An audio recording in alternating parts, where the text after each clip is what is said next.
జ్యోతిషాస్త్రీత్యా ద్వాదశ రాశుల్లో 6వ రాశి అయినటువంటి కన్యా రాశి మిత్రులారా, మీరు ఉత్తరా నక్షత్రం 2, 3, 4 పాదములు, హస్తా నక్షత్రం 1, 2, 3, 4 పాదములు, చిత్తా నక్షత్రం 1, 2 పాదాలకు జన్మించిన మీరు కన్యా రాశి వారిగా పరిగణించబడుతున్నారు. ఈ ఆగస్టు నెల కన్యా రాశి వారికి శుభాశుభ ఫలితాలు ఎలా ఉన్నాయి అంటే మధ్యస్థంగానే, ఆ కన్యా రాశి వారికి కూడా ఈ నెల మధ్యస్థంగానే ఉంటుందని కూడా చెప్పచ్చు. తర్వాత మొదటి ఫస్ట్ వారము, దాని తర్వాత ఫలవంతంగా ఉంటుందని కూడా చెప్పవచ్చు. బుధుడు శుక్రుడితో పాటు 12వ ఇంట్లో ఉంటాడు. 5వ ఇంటికి అధిపతి అయినటువంటి శని ఈ నెల మొత్తం 6వ స్థానంలో తిరోగమన స్థితిలో కూర్చుంటాడు. 2వ ఇంటి అధిపతి శుక్రుడు 12వ ఇంట్లో బుధుడితో కూర్చున్నాడు. కుజుడు 4వ ఇంట్లో ఉంటాడు, 12వ ఇంటిని చూస్తూ ఉంటాడు. సూర్యుడు 5వ ఇంటిన తన ప్రభావాన్ని చూపుతూ 11వ ఇంట్లో ఉంటాడు. అన్ని రంగాల వారికి అనుకూలమైనటువంటి వాతావరణం కనబడుతుంది. ఒక వారం తప్ప మిగతాదంతా బాగానే ఉంటుంది. ధన వ్యవహారంలో సుజావుగా జరిగిపోతూ ఉంటుంది. నెల ప్రారంభంలో ఆర్థిక లాభాలు, అదే సమయంలో ఎక్కువ ఖర్చులు కూడా ఉంటుంది. తర్వాత స్థితిగతిగా విపరీతంగా పెరుగుతూ ఉంటుంది. ద్వితీయ వారం నుంచే వ్యాపారం ఎక్స్పాన్షన్ కోసం మంచి ప్రదేశాలు చూసుకోవడము, లేదా విదేశాల్లో కూడా వ్యాపారం చేయడానికి కోసం, ఎక్స్పోర్ట్స్ బిజినెస్ కూడా చేసుకోవడానికి కోసం ఇవన్నీ కూడా ఉంటుంది. పెండింగ్లో ఉన్న అన్ని పనులు పూర్తి చేస్తారు. సవాలు అధిగమిస్తారు. ఎక్కువ శాతం ఛాలెంజెస్ ఉంటాయి కదా, అవన్నీ చేస్తారు. కెరియర్, మీ యొక్క ఉద్యోగంలో మధ్యస్థంగా ఉంటుంది ఫస్ట్ వీక్. తర్వాత ఉద్యోగస్తులకు అధికారులతో ఉన్న సమస్యలు క్రమేపీ తొలగిపోతుంది. కొన్ని వ్యవహారాల్లో ధైర్యంగా నిర్ణయం తీసుకోండి.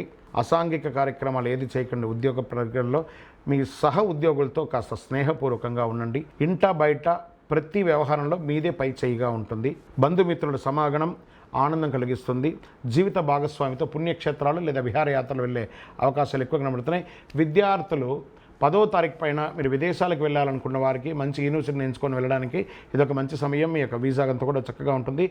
ఇక్కడ చదువుతున్న విద్యార్థులు కూడా చక్కటి కొత్తగా కాలేజ్ జాయిన్ అయ్యేవాళ్ళు, స్కూల్ జాయిన్ అయ్యేవాళ్ళు, లేదా యూనివర్సిటీకి వెళ్ళాలనుకున్న వాళ్ళు this is the right time అని కూడా చెప్పచ్చు.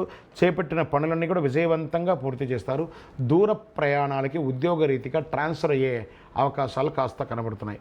వ్యాపార పరంగా కూడా దూరంగా, ఇంటికి కాస్త దూరంగా ఉండే అవకాశాలు ఎక్కువ ఉన్నాయి.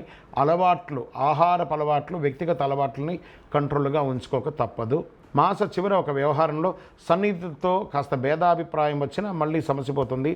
ఆరోగ్యం పట్ల శ్రద్ధ వహించాలి. కాస్త వ్యాయామం చేయాలి. సూర్యరశ్మి మీ శరీరంలో తగిలేటట్టుగా చూడండి. రాజకీయ నాయకులకి ఇది ఒక మిశ్రమ ఫలితాన్ని ఇస్తుంది. షేర్ మార్కెట్ చాలా బాగుందని చెప్పచ్చు. ఐటీ రంగం వారికి కూడా ఇది చాలా మంచి సమయం అని కూడా చెప్పచ్చు. మీడియా రంగం వారికి మిశ్రమంగా చెప్పచ్చు. వివాహం కాని వారికి ఈ నెల శుభవార్త వినే అవకాశాలు కనబడుతున్నాయి. లక్కీ నంబర్ 7 అని కూడా చెప్పచ్చు.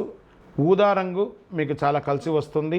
చంద్రాష్టమం 23/8/2024 7:54 సాయంత్రం నుండి 25/8/2024 10:29 వరకు చంద్రాష్టమం ఉంది. ఈ యొక్క 2.5 రోజులు చాలా జాగ్రత్తగా మాట్లాడాలి.